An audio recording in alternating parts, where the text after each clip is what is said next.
What do you get when a rapper builds his name by robbing the very people who called him family? In the streets of Milwaukee and Miami, Bloodhound Q50 wasn't chasing fame, he was chasing chains. From backdooring his closest friends to setting up rappers under the guise of a feature, this is the twisted story of how one man turned betrayal into a reputation.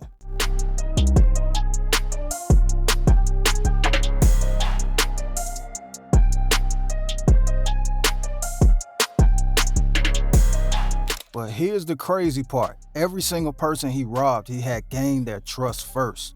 These weren't random street robberies. These were calculated betrayals that would eventually spark a war on Chicago's streets. Get him right there, brother. Get him right there.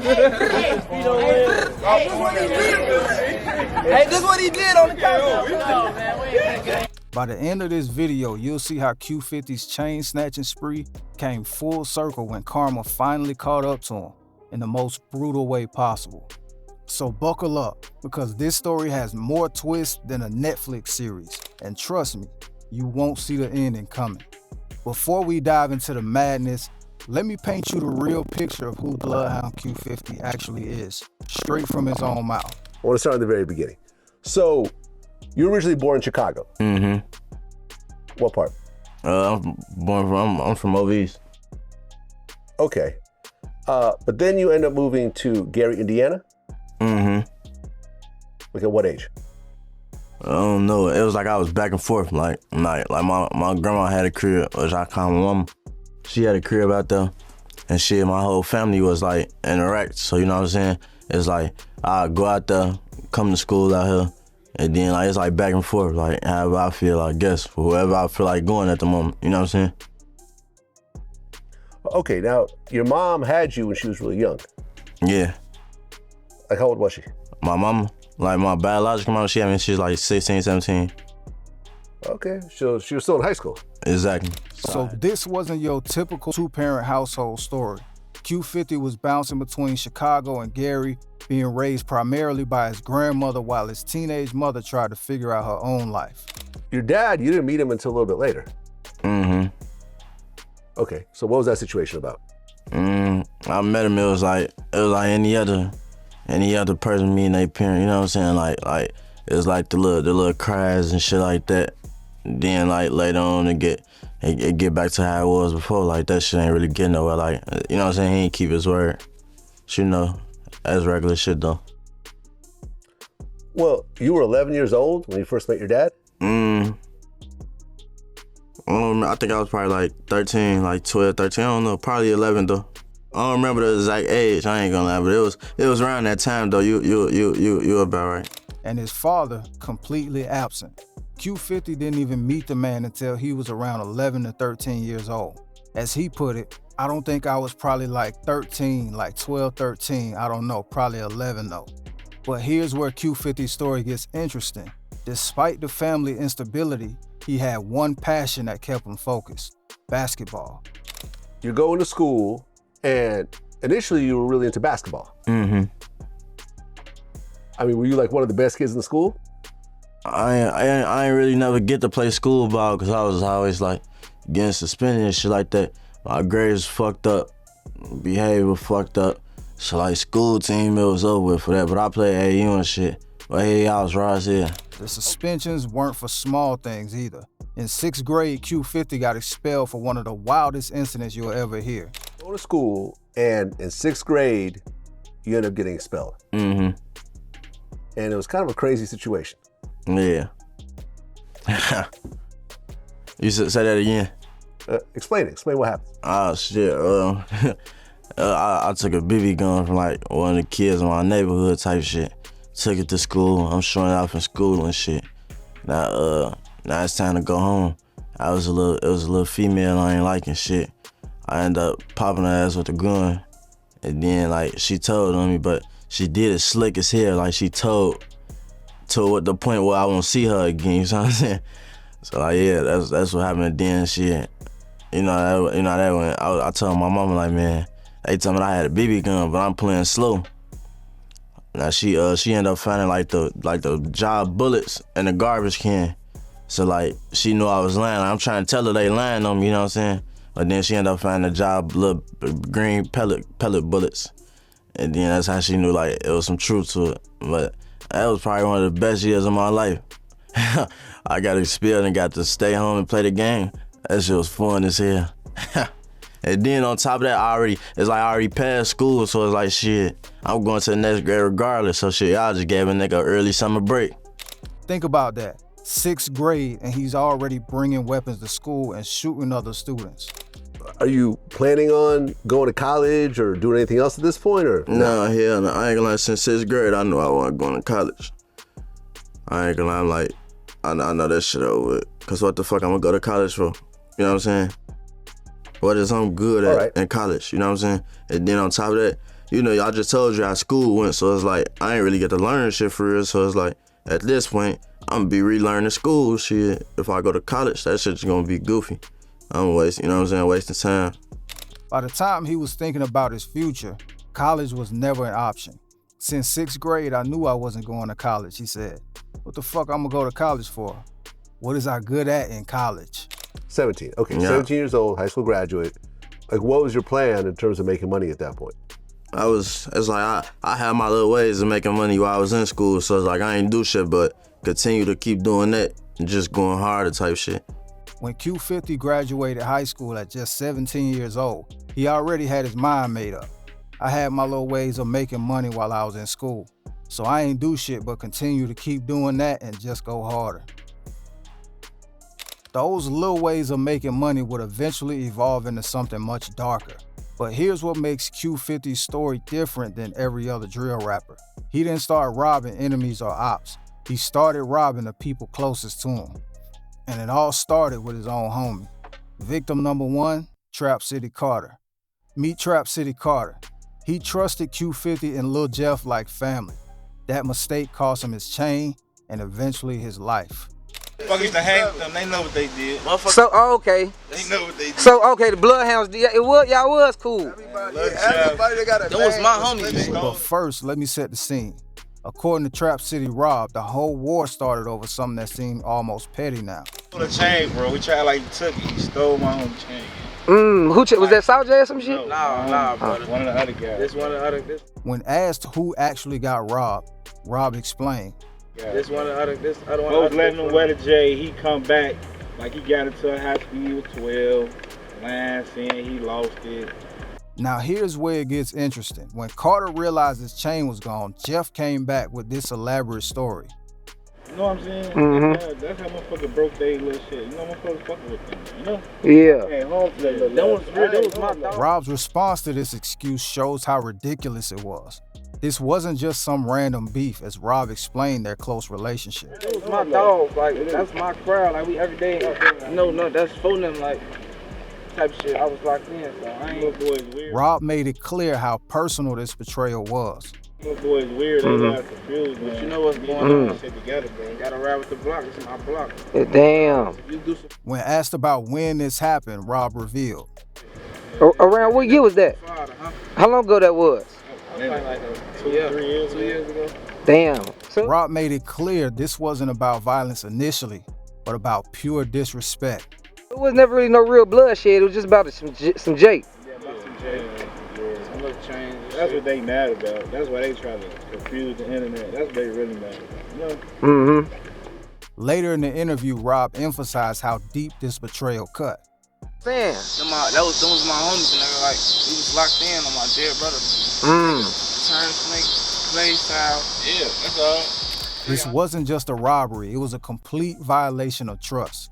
Carter had let his brothers wear his chain, and they straight up stole it and lied about it.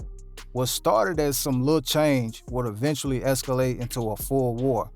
But Carter in Trap City wasn't gonna let this slide. He started trolling Q50 and the Bloodhounds every chance he got, even going as far as mocking Lil Jeff's death at the spot where he was killed. Carter thought he was untouchable, laughing and joking about the situation. He had no idea that his trolling would seal his fate. The same day that interview came out on YouTube, Carter was found shot multiple times in Chicago's Oakland neighborhood. According to Chicago news reports, a 32-year-old man was shot and killed Saturday night in Oakland neighborhood. Officers responded to a shooting near 38th and Ellis and found the victim with multiple gunshot wounds to the chest. 2 gunmen got into a white vehicle and fled the scene. That victim was Chevelle Carter, the same man who had been trolling the Bloodhounds just hours earlier. As Rob said in the interview, that's what they really mad about, a stolen chain that started a war and ended with Carter's death. Coincidence? In Chicago, there are no coincidences. Victim number 2, TMC Breto.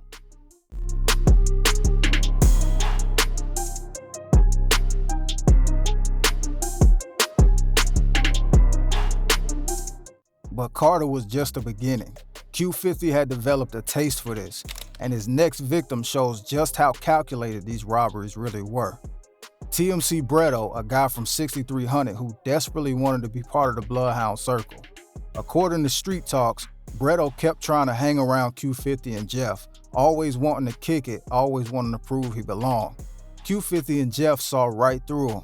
In their eyes, Breto was what they called a goofy, trying too hard to fit in, someone who could easily be exploited. And exploit him, they did. One day, Breto hit up Q50 asking if he could buy some lean, specifically what the streets call a line of green, which is a cheaper version of the expensive purple stuff. As the narrator explained, for y'all that don't know what a line of green is, it's pretty much like a little off-brand lean. It's like the cheaper version. Q50 saw an opportunity. Yeah, come through, we got you, Q50 told him. Breto showed up thinking this was just a normal transaction between friends. According to reports, he even brought his girlfriend along and was wearing 2 expensive watches. What happened next shows you exactly who Q50 really is. Instead of selling Breto the lean, Q50 and Jeff jumped him. They pistol whipped both Breto and his girlfriend, taking not just his money, but his expensive watches too. The most disturbing part? They went live on Instagram immediately after, laughing about what they had just done. I'm gonna show y'all who this guy is. Look, that nigga is coming mad. It wasn't him, but it was his number. I'm gonna show y'all. Look, first he had on. That's him right here. Ooh, I see it. He ain't have none of this shit. What a person is. Man, we exposing this nigga, cuz his ass is fucking. We got an AP already, Stone. I'm having away in Chicago, Illinois. We got another road. Hey man, get them people their shit back. Like, fuck them niggas. They should never been trying to kick it down the line of green. Fucking cornmeal. Damn. That's it, $10 because them his whole hustle career. Everything he worked hard for is his house lost out. In the live stream captured in the documents, you can hear them talking about the robbery like it was a joke. As one witness noted, there was blood on the watch, so clearly I'm sure he probably didn't just give it up willingly. He probably tried to fight, but he was probably outnumbered. Q50 and Jeff didn't just rob their friend, they humiliated him publicly. According to the breakdown, they're willingly getting online, admitting to doing X, Y, and Z, showing that they done took it, saying how they took it. The Chicago streets were watching, and as one commentator put it, backdooring is at an all-time high. You got no wins against backdooring because the people you thought you was cool with, those are the ones doing it. This wasn't just another robbery. This was Q50 perfecting his system, identifying someone who trusts you, setting up a meeting under false pretenses, and then strike when their guard is completely down. But he was just getting started. Victim number 3, Big Champ. Now, if you thought the previous robberies were cold, wait until you hear about what Q50 did to Big Champ. Big Champ wasn't just some random guy trying to hang around. This was deeper. According to multiple sources, Champ was connected to O-Block through his cousin Big A, and he had developed what seemed like a genuine friendship with Q50. They were constantly together. Champ was in Q50's vlogs, they hung out regularly, and Q50 even put Champ in his music video for Ben Ben. From the outside, it looked like genuine brotherhood. As one breakdown noted, Big Champ would want to kick it with Q50 thinking he was a chill guy and has changed his ways after blowing up in the music industry. But little did he know, he was gonna get done like TMC Breto. Champ loved his jewelry, diamond AP watch, expensive chains. This dude was getting money and wasn't shy about showing it off. And he felt comfortable wearing it around Q50 because in his mind, they were brothers. The setup was perfect. Just another regular day hanging out, until it wasn't. According to the reports, Q50 then robbed a nigga from O Block called Big Champ. He went live with his jewelry. Next thing you know, Q50 pops up on Instagram Live wearing Champ's exact chain and AP watch. But here's the crazy part. He's not even trying to hide it. But listen to Q50's own words about their relationship. Don't even play with me. I'm my dick, I'm my Champ. You know that. Come on, Champ. That's me we talking about. I'm my dick, the same. Q50 described their first meeting. I'm my dick, I'm my first time seeing your bitch ass, meeting your bitch ass. You sat with me for an hour and talked about all type of goofy shit that I didn't want to ask, nigga. I don't even want to talk, I ain't even talk about that shit. But here's where Q50 reveals his true mindset. A nigga, on my dick, he been thought I was gonna take his lame ass. I just wasn't on that. On my dick, I had real love for broski. I protected his bitch ass. Anytime he came around me, I made sure he was good, nigga. Think about that. Q50 is admitting that Champ was afraid he would rob him, but Q50 protected him because he thought he had real love for him. But then Q50 shows off what he took. Hey, this shit never got ugly though. That's around my neck. Hey, look, I die about my respect. Bitch ass nigga, come die about it then. Q50 even admits to helping Champ financially before robbing him. Come at the girl and we was shooting dice. You forgot I had to get your bitch ass some money. Talking about all this honey shit you could keep. Hey, on my dick, on Dino when. And then the most cold-hearted part, Q50 telling them to just buy another chain. First grade, that's exactly what he gonna do. Go buy another one. If you can, you po ass nigga. You forgot I know you. Your ass hurting. What the fuck is wrong with you? Q50 reveals how harmless he saw Champ. Hey, your ass harmless. Since I knew you. My dad, come on. My first time coming around, you want me to show you. You wanted to show me this and that. Like, what the fuck that was gonna make me stop? What that was gonna stop, nigga? I ain't look at you no type of way except for a fucking lane. The jewelry was identical. Same chain, same watch. There was no question about what had happened. As one witness noted, if you go on his Instagram, you could also see the same jewelry on his page that Q50 had on in the video. So it's not hard to put two and two together. Even O Block's E-Dog had to distance himself from Champ after this. According to the documents, E-Dog posted that O Block members don't get robbed and basically disowned Champ, making it clear he wasn't really representing the block. Champ was completely humiliated.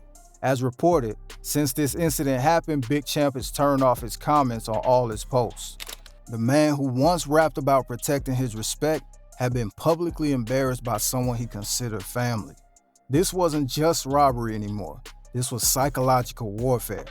Q50 wasn't just taking jewelry. He was destroying reputations and exposing people as vulnerable. And he was loving every minute of it. Victim number 4, Moola Mitch. By now, Q50's reputation was spreading beyond Chicago. But instead of staying home and laying low, he decided to take his chain snatching operation on the road.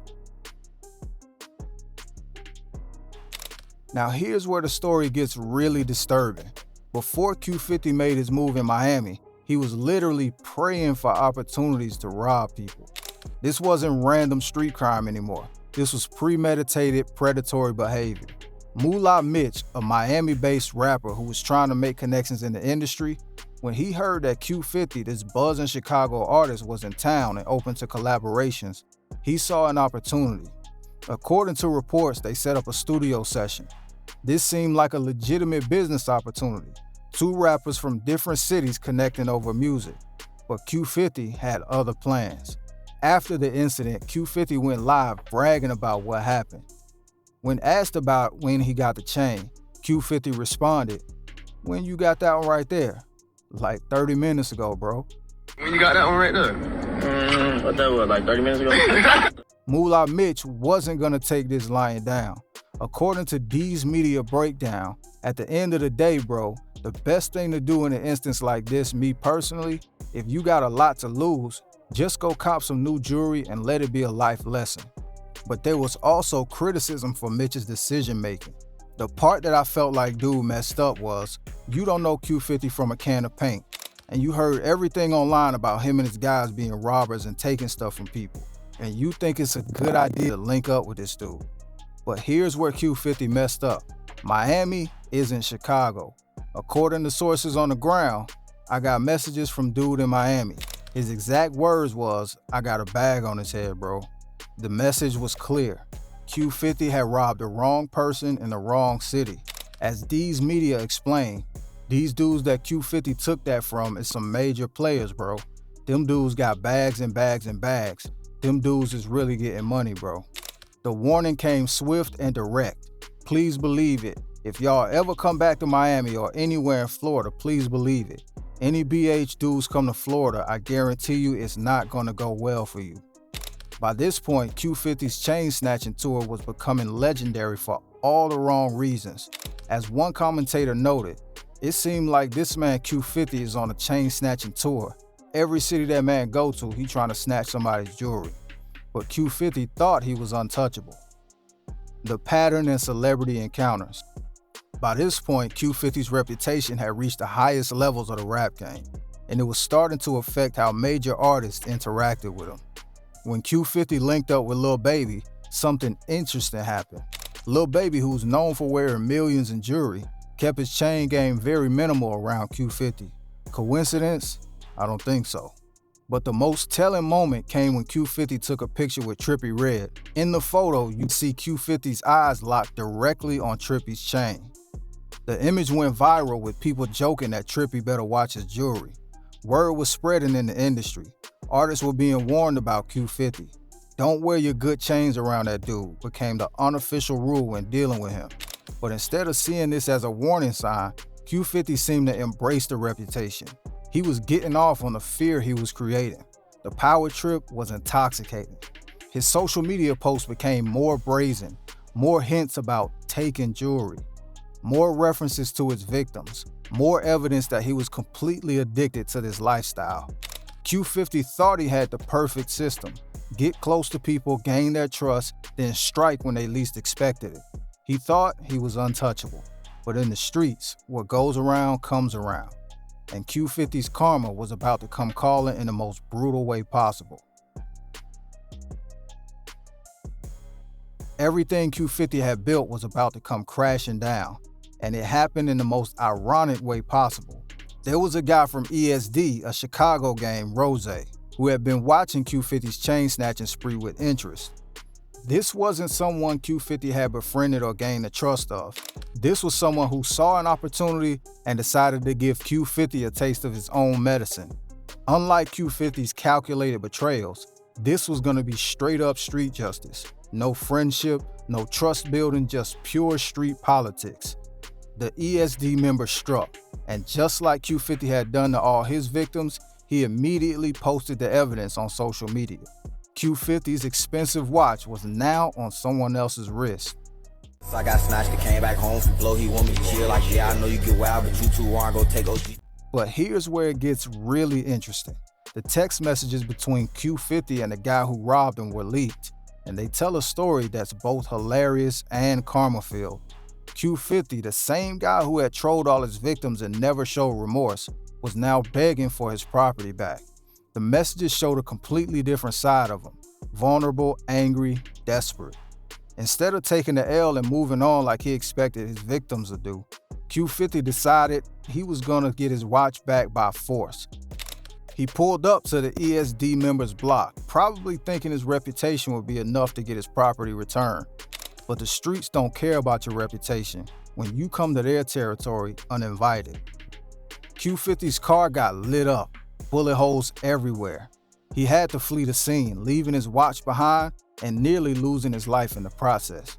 The same man who had built his reputation by robbing people who trusted him was now running for his life because someone had robbed him using the exact same tactics he perfected.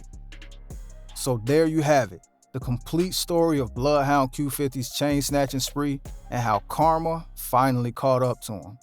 Carter, who trusted him like a brother, dead. Breto, who just wanted to fit in, robbed and humiliated. Big Champ, who treated him like family, betrayed and embarrassed. Moola Mitch, who thought they were doing business, set up and robbed. And Q50, he's still making music, still trying to maintain his reputation. But now he knows what it feels like to be on the other side of the robbery game. The crazy part is that Q50 built his entire reputation on betraying trust. He didn't just rob people, he systematically identified individuals who would trust him, befriended them, and then violated that trust in the most public way possible. This story isn't just about one rapper's crime spree. It's about a culture where loyalty has become worthless, where friendship is just an opportunity to get close enough to strike, and where the very people who should have your back are the ones who most likely to stab you in it. In the streets, your reputation is everything. Q50 built his on betrayal, and in the end, that same reputation made him a target for someone else's betrayal. The cycle continues, and in Chicago's unforgiving streets, karma always comes to collect. What do you think? Was Q50's downfall justified, or is this just the price of street life? Let me know in the comments below.